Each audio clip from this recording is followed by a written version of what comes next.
Yes, again, alright mga minamahal, Alicia ninyo, nagbabalik muli para sa ating panibagong video. So, ngayon nga po, pag-usapan din natin kung paano sumibat. Oo, ito nga pong anak ni Senator Rodante Marcoleta patungkol nga po dito sa issue ng West Philippine Sea. Alam nyo, ito lang talaga yung hindi ko makuha, no? Na bakit ninyo pa ulit-ulit na inuulit sa amin, ito nga pong usapin ng paglumaban tayo, gegerahin tayo, pagpumalag tayo, gegerahin tayo. Bakit pa ulit-ulit yung narrative ninyo? Malabo ngang magkaroon ng gera. Ngayon, nananakot mga minamahal, ito nga pong anak ni Senator Rodante Marcoleta. Kaya nga sabi ng mga tao, dapat itong mag-amang to, dapat ito yung pinapadala doon sa China eh. Diba? Hoy, madaming nagsabi niya na, sila Verite, isang sikat na Facebook political analyst din, na dapat itong mag-amang to, ito yung pinapadala doon sa China. Kaysa isuko yung Kalayaan Island Group, sila na lang yung isuko doon sa China. Well, productive naman pala. Sa mga performance nila, kitang-kita naman na ganap itong mag-ama. Ngayon, ito yung anak sumibat. Siyempre, alangan naman pabayaan niya yung kanyang ama, no? Durog na durog eh. Ito, basahin natin. Tanginang mukha yan. Ay, Diyos ko, yung malait. Malapit ng araw ng mga puso. O araw ng pagmamahalan yan. Sabi dito, kung sakaling girahin tayo ng China, iheleran nyo sa harap ng bakbakan itong spokes ng Coast Guard at yung mayayabang na senador. Sila ang unang lumusob o kaya ibalan nyo sa kanyon.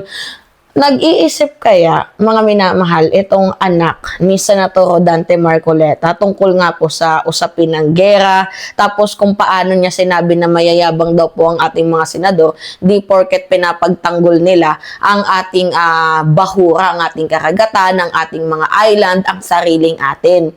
Yan na ba yung definition ngayon ng pagiging mayabang, yung pagiging makapilipino? Yan na ba yung definition ngayon na kapag ipinagtanggol mo ang ating bayan, pwede ka na nilang i-brand na mayabang? Yan na ba yung definition ngayon na kapag pinapagtanggol mo ang sariling bayan, 'di ba, wala kang i-give up ni single inch, 'di ba, ng teritoryo natin? Yan na ba yung definition na pwede na tayo nilang gerahin? Yan na ba yun yung definition ng mayabang, gegerahin, lulusubin tayo? Hindi ba pwedeng pinapagtanggol lang natin ang sariling yaman, ang karagatan, ang mangingisda, ang bahura ng bansang Pilipinas? Hindi ba pwedeng ganun lang yung intention natin? Sino ba yung nanguna? Sino ba yung unang nangharas? Yes, madaming magsasabi, ang dami naman kasing claimants dyan sa West Philippine Sea. Alright, sige, sabihin natin na madaming claimants dyan sa West Philippine Sea, pero yung ginagawa ng China, ginagawa ba ng Vietnam? Yung ginagawa ng China, ginagawa ba yan ng Indonesia? Yung ginagawa ng China, ginagawa ba yan ng Malaysia? Diba? Yes, totoo, madaming nagkiklaim dyan sa West Philippine Sea, pero hindi sila aggressive. Hindi katulad ng China na sobra talaga, palong-palo. Nagigets ninyo, mga minamahal? I don't know kung ano ba yung pinopoint out ni Henry Marcoleta na magkakaroon ng gera. Kasi yung mindset nila, yung narrative nila is same na same talaga kay former President Duterte. Ayun nga lang, si Digong nandoon na sa ICC. Wala nang magsasalitang, wala na tayong nakakarinding magsasalita ng paulit-ulit na ganon-ganon. Diba, mga minamahal? Dito na naman tayo sa nakakarinding mga bulldog. Diyos ko, pinagtanggol mo lang sariling bayan. Mga minamahal, gegerahin na daw tayo. Pinagtanggol mo lang sariling bayan natin, mayabang na tayo. Yan ba yung ibig sabihin ng definition ng nakikibaka tayo para sa sarili nating bahura? Ganito lang naman kasi yan kasimple. O, kunyari, lupa ko to. Ako si Mima Alicia, meron akong kapitbahay. Diba, nakakarating lang din. O, sabihin na natin matagal. Ngayon, sinabi ng kapitbahay na, hindi, mayroon kaming dyan sa lupa ninyo kasi yan yung sabi ng aming lola. 'Di ba? So, ang ginawa nilang basihan is yung lola nila, napatay na. Yan yung sabi ng aming lola. Meron pa daw kaming, dito, tawag dito, 10 by 10 na sobra. Oo, bakit parang binakura na ninyo? Kunyari, ako naman si Mima. Nandito nakasulat sa titulo eh. na akin yung ano na yan, 20 by 20 square meter na yan. Paano magiging 10 by 10 na lang yung mapupunta sa aking lupa? Tapos madadagdagan kayo ng ano, ng 10 square meter. Paano mapupunta yun sa inyo? Eh, meron akong titulo dito na 20 by 20 akin to. 200 square meter, I mean, akin to. Diba? Tapos yung 100 square meter, paano yan mapupunta dyan sa inyo? Eh, sabi lang naman yan ng lola ninyo. Diba? Pwede bang gawing bas yan, mga minamahalang Hersey? Ganyan yung nangyari sa China. Diba? O, ang China, yung West Philippine Sea, kanila daw yan, yung 9-dash line. Bakit? Yun daw ang sabi ng kanilang mga ninuno. Ay putang ina, buhayin nyo yung ninuno ninyo. Diba? Buhayin ninyo yung ninuno ninyo na tinutukoy ninyo. Diba? Sobrang klarado nung 2016 via UNCLOS. Inaward sa atin ng arbitral ruling ng Law of the Sea na yang within 200 nautical miles atin yan. Inaward po yan ng international law within 200 nautical miles atin po yan. Diba? Anong hinahanas ni Marcoleta na there is no such West Philippine Sea? Dati yan din yung issue niya. Tapos ngayon, i-give up na lang natin yung Kalayaan Island Group. Wala naman daw sa mapa. Anak ng tokwa. Anak ng tokwa, mga minamahal. Tarantado ba tong si Senator Rodante Marcoleta, na-judge something sa imo brains. Alright.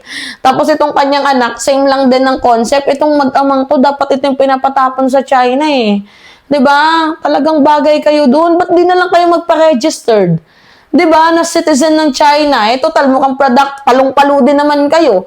Kung maging spokesperson ng China dito sa Pilipinas, palong-palo naman kayo, eh di magpa-registered na lang kayo bilang, 'di ba, citizen ng China. Kung paulit-ulit lang din ini-insist ninyo na kailangan ibigay natin to sa China, walang West Philippine Sea, kung ala ka ba naman ng, ay Diyos ko. Sabi dito, dahil sa kayabangan ninyo, nilalagay ninyo sa alanganin ng mga Pilipino. Dahil daw sa kayabangan natin, dahil sa pagtatanggol tungkol sa ating West Philippine Sea, sa Kalayaan Island Group, sa bahagi ng bansang Pilipinas, nilalagay daw natin mga minamahal ang mga Pilipino sa alanganin. FYI, hindi namin nilalagay ang kalagayan ng mga Pilipino sa alanganin. In fact, tayo pa po mga minamahal ang sumasargo sa kanilang ginagawang pambubuli at nagvo-voice out tayo para ma-reach ng ibang bansa na ganito na yung nangyayari sa bansang Pilipinas. Gets ninyo? Ha? Oh, see? Hindi ba naman kayo tarantado? Ang totoong nagpapahamak sa bansang Pilipinas kayo. Kasi isipin ninyo, pag binigay natin yung Kalayaan Island Group, pag binigay natin yung Pag-asa Island na yan, do you think, yung Pag-asa Island na yan, titigil na sila kakaangkin ng ating bahura? Hindi, mas lalo pang lalaki ng lalaki ng lalaki yan, mga minamahal. Oo. Hindi lang yan yung mangyayari sa atin. Mas dadami ng dadami ng dadami. Gets ninyo? Ha? Ay, oo. Ang sarap minsan kaltukan itong mga punyemas na to. May mga tama yarn. Ha? Sa pag-iisip. Nakakahiya tong mga taong to. Oo. Diba? Naturingan ka pa man ding kongresista. Ganyan yung mindset mo, may utak naman kayo. Alam nyo, parang si si Marcoleta is the smart version ni Robin Padilla. Although alam natin na itong si Robin Bobo, pero meron smart version ni Robin Padilla, which is itong si Senator Rodante Marcoleta, pero ganun pa din at ang ending Bobo pa din. Oo, mga minamahal. 'Di ba? O yan yung sinasabing mapanlin lang. Diba? Galit na galit kayo kay Enzo Recto noon, diba? Sa word na mapanlin lang. Totoo naman talaga na mapanlin lang kayo. Gets ninyo, mga minamahal? Diyos ko, kaloka. Stress niyo si ako. Mga tarantado. Di ba kayo nahiya sa mga butchi ninyo? Di ba kayo nahiya sa mga balat ninyo? Nakakaloka, oh. Diba? Anyway, sabi ko nga sa inyo mga minamahal, yung Kalayaan Group of Island na yan, claimants tayo dyan. Kasi nung na-discover yan ng isang kapwa natin Pilipino, wala namang ibang taong nakadiscover kundi Pilipino. Kaya nga nagkaroon tayo ng presidential decree.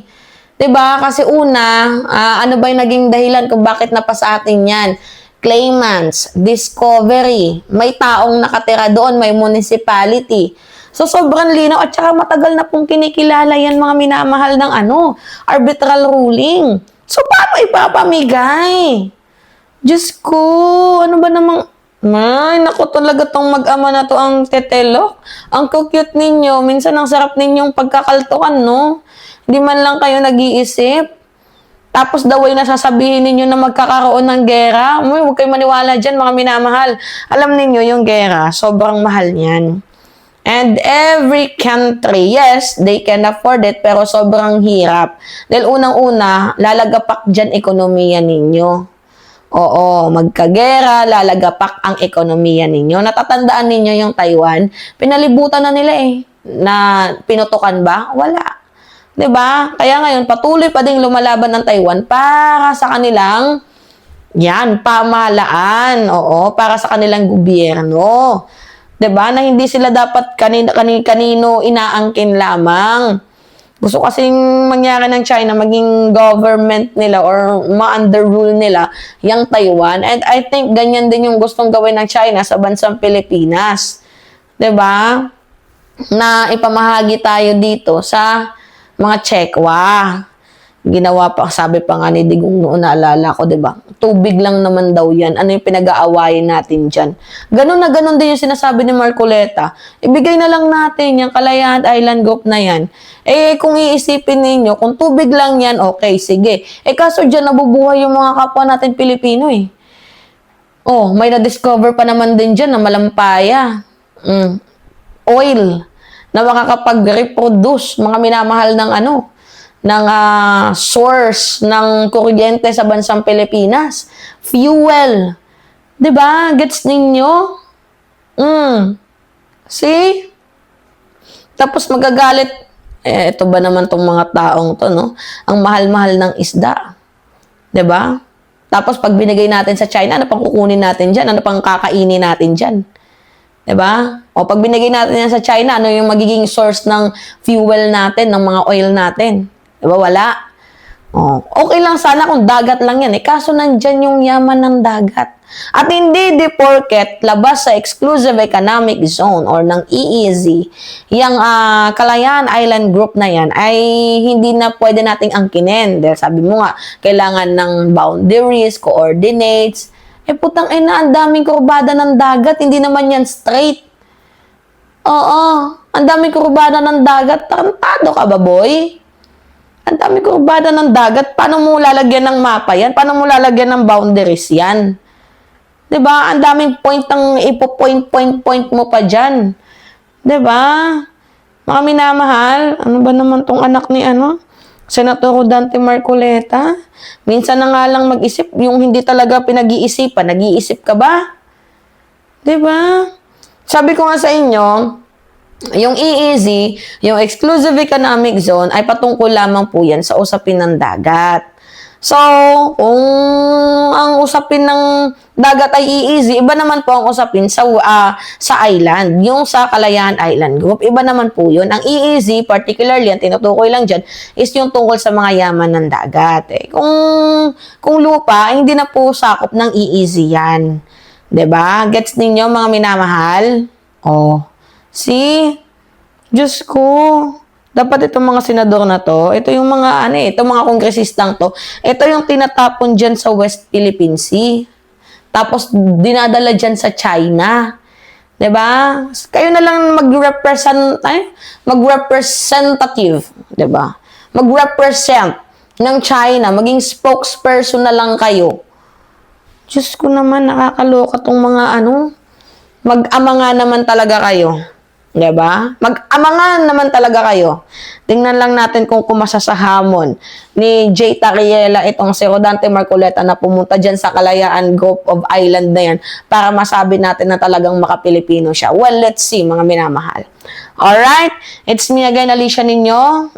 Pahingi lang ako ng comments, mga minamahal, likes, and share. And also, don't forget to click the subscribe and always nyo pong i-hit ang notification bell para lagi po kayong na-update sa mga video na ina-upload natin. Maraming salamat at ingat! salamat mga kababayan.